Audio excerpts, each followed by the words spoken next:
La percepción del inconsciente es el proceso psicológico más investigado en la psicología cognitiva, por lo cual cuenta con una vasta referencia bibliográfica, tanto teórica como investigativa. Tenemos como referente a Freud.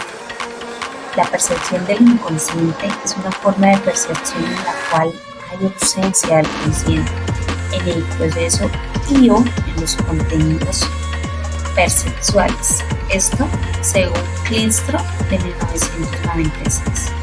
Por eso la percepción pasa desapercibida para el individuo y afecta su conducta y su experiencia. Una serie de experimentos provenientes de diferentes autores se han enfocado en las características del proceso perceptual inconsciente en contraste con las características del consciente y señalan 5 puntos según Meriklev de 1998.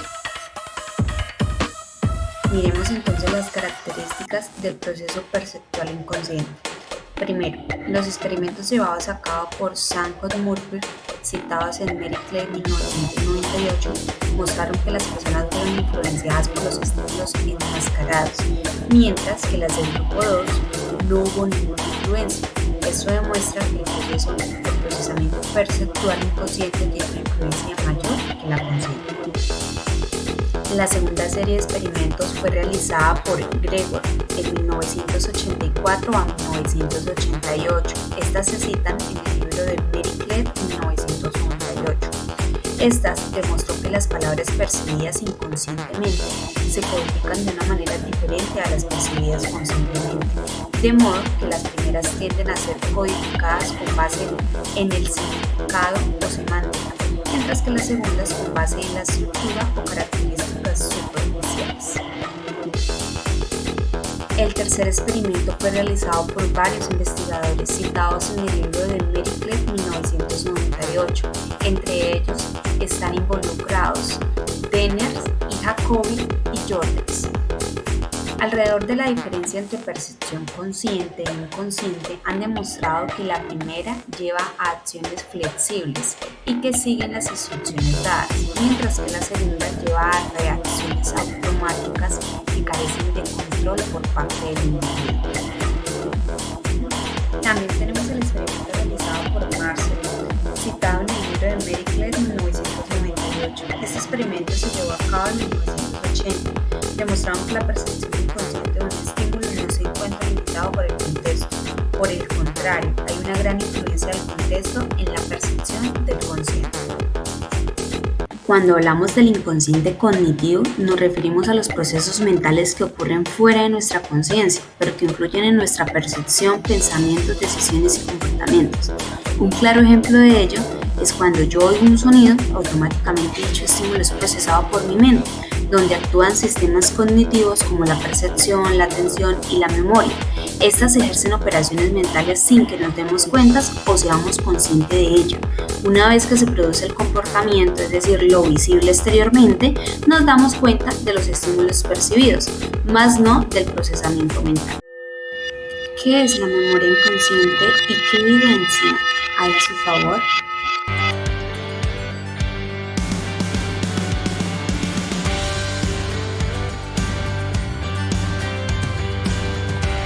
¿Qué es la memoria inconsciente y qué evidencia hay a su favor?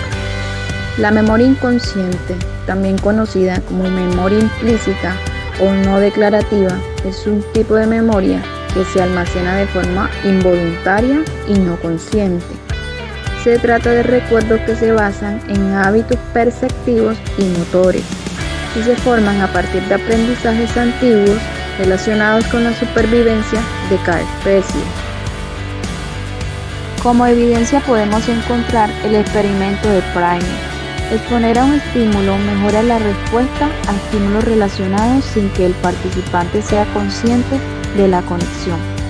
Y también pacientes con amnesia retrógrada pueden demostrar retención implícita de habilidades o conocimientos aprendidos antes del daño cerebral. La memoria inconsciente. Al comienzo, los investigadores definieron a esta en términos de información inconsciente que se recupera en un momento dado y que influye en la conducta o en la experiencia de la persona, sin que ésta sea consciente de la información o de que su conducta es afectada por alguna clase de información. información.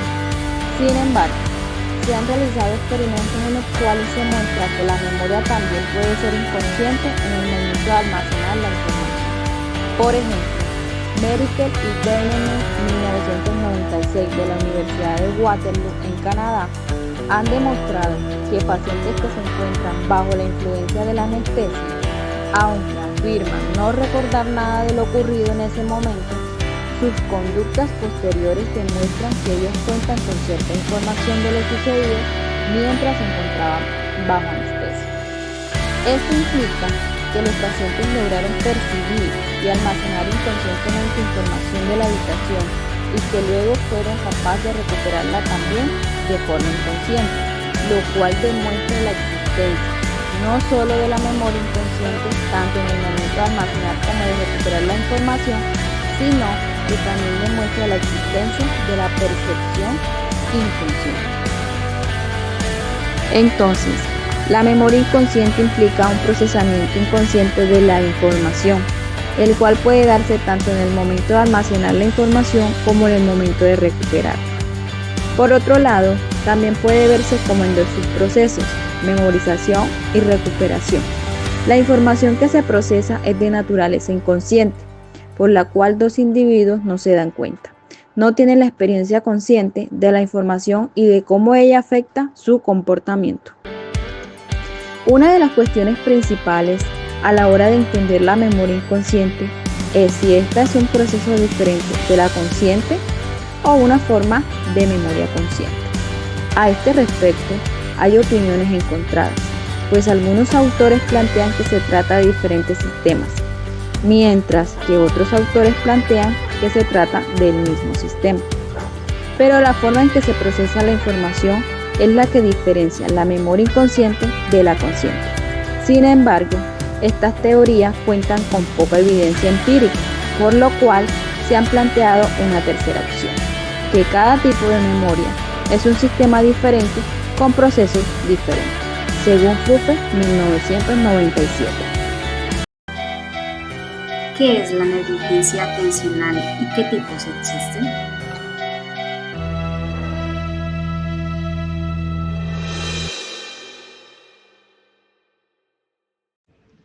Algunos ejemplos de El negligencia aprendizaje atencional que inconsciente encontraremos es el que se para adquiere de tener en manera cuenta son automática y comer sin solo esfuerzo, la mitad del a través de la plato, experiencia lavarse y la solo la repetición mitad de del hábitos cuerpo, y conductas dibujar solo la involuntarias. mitad de un dibujo, A veces no recordar somos lo que hay conscientes de en la los mitad aprendizajes de que la hemos habitación adquirido, contraria a la incluso lesión, después de un no tiempo. mirar ni girar la cabeza hacia el Estudio lado de opuesto aprendizaje a la implícito lesión, como no tareas de atender a predicción de estímulos patrones. Tenemos visuales, como ejemplo el auditivos o paradigma de gramática táctiles del artificial. lado opuesto a Demuestran la que las lesión. personas pueden aprender reglas complejas sin ser conscientes de ellas.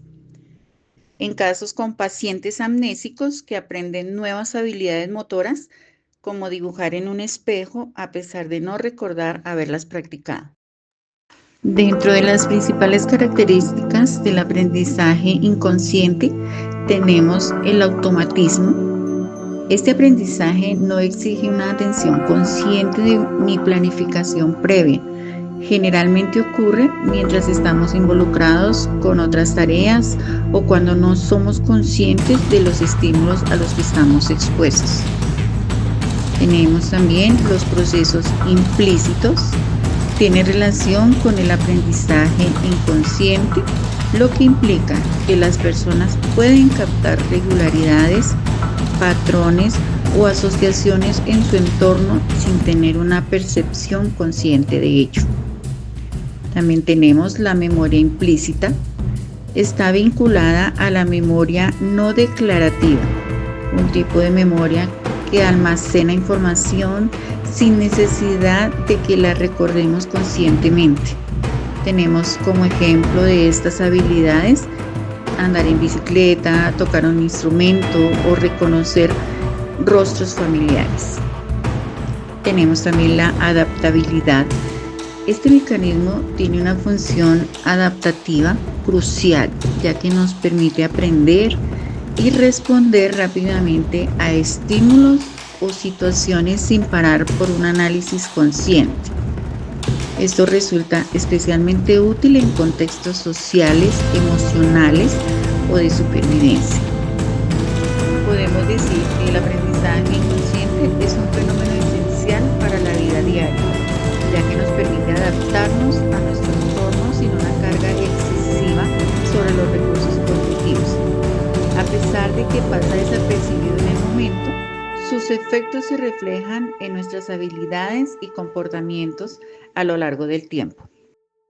El aprendizaje inconsciente ha sido respaldado por investigaciones en psicología cognitiva, conductual y la neurociencia, que han proporcionado evidencias sólidas de su existencia y sus relevancias.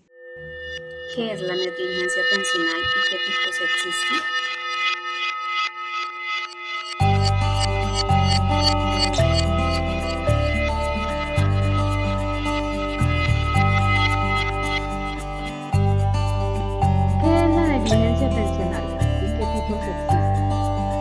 La negligencia atencional, también conocida como síndrome de negligencia unilateral, es un trastorno neurológico que se caracteriza por la incapacidad de atender o responder a estímulos que se encuentran en el lado opuesto a una lección. Tipos de negligencia atencional: espacial, cuidado de estímulo en un lado del espacio externo, por ejemplo, solo comer de un lado del plato. Segundo, personal, ignorar estímulos en un lado del propio cuerpo, por ejemplo, no reconocer una mano como propia. Tercero, motora, dificultad para iniciar movimientos hacia el lado afectado. Algunos ejemplos de negligencia atencional que encontraremos para tener en cuenta son: comer solo la mitad del plato, lavarse solo la mitad del cuerpo, dibujar solo la mitad de un dibujo, recortar lo que hay en la mitad de la habitación contraria a la lesión, no mirar ni girar la cabeza hacia el lado opuesto a la lesión, no atender a estímulos visuales, auditivos o táctiles del lado opuesto a la lesión. Veamos algunas características principales. Falta de atención parcial o total. Las personas con este trastorno suelen ignorar estímulos visuales, auditivos o táctiles provenientes del lado afectado, como no notar objetos o personas situadas en este lado. También está el desequilibrio en la percepción espacial. Aunque pueda atender a estímulos en el lado no afectado, presentan una notable falta de conciencia hacia el lado opuesto al daño cerebral. También están las sensaciones innatas. Este déficit no se relaciona con problemas en los órganos sensoriales, sino con una alteración en los procesos de atención y percepción. También presentan dificultades en la vida cotidiana. Las personas con negligencia atencional enfrentan retos en actividades diarias como vestirse, leer o desplazarse, ya que tienden a ignorar el elemento del lado comprometido. Veamos algunos ejemplos prácticos. Una persona con este trastorno podría cepillarse solo un lado del cabello, comer únicamente la mitad de un plato o dibujar un reloj con los números agrupados de un solo lado. ¿Cómo se trata? El manejo de la negligencia atencional se enfoca en estrategias como la rehabilitación neuropsicológica, que son las terapias que se entrenan a las personas para redirigir su atención hacia el lado ignorado. También está la estimulación sensorial, que es el uso de las herramientas como espejos, sonidos o señales visuales que ayudan a enfocar la atención en el.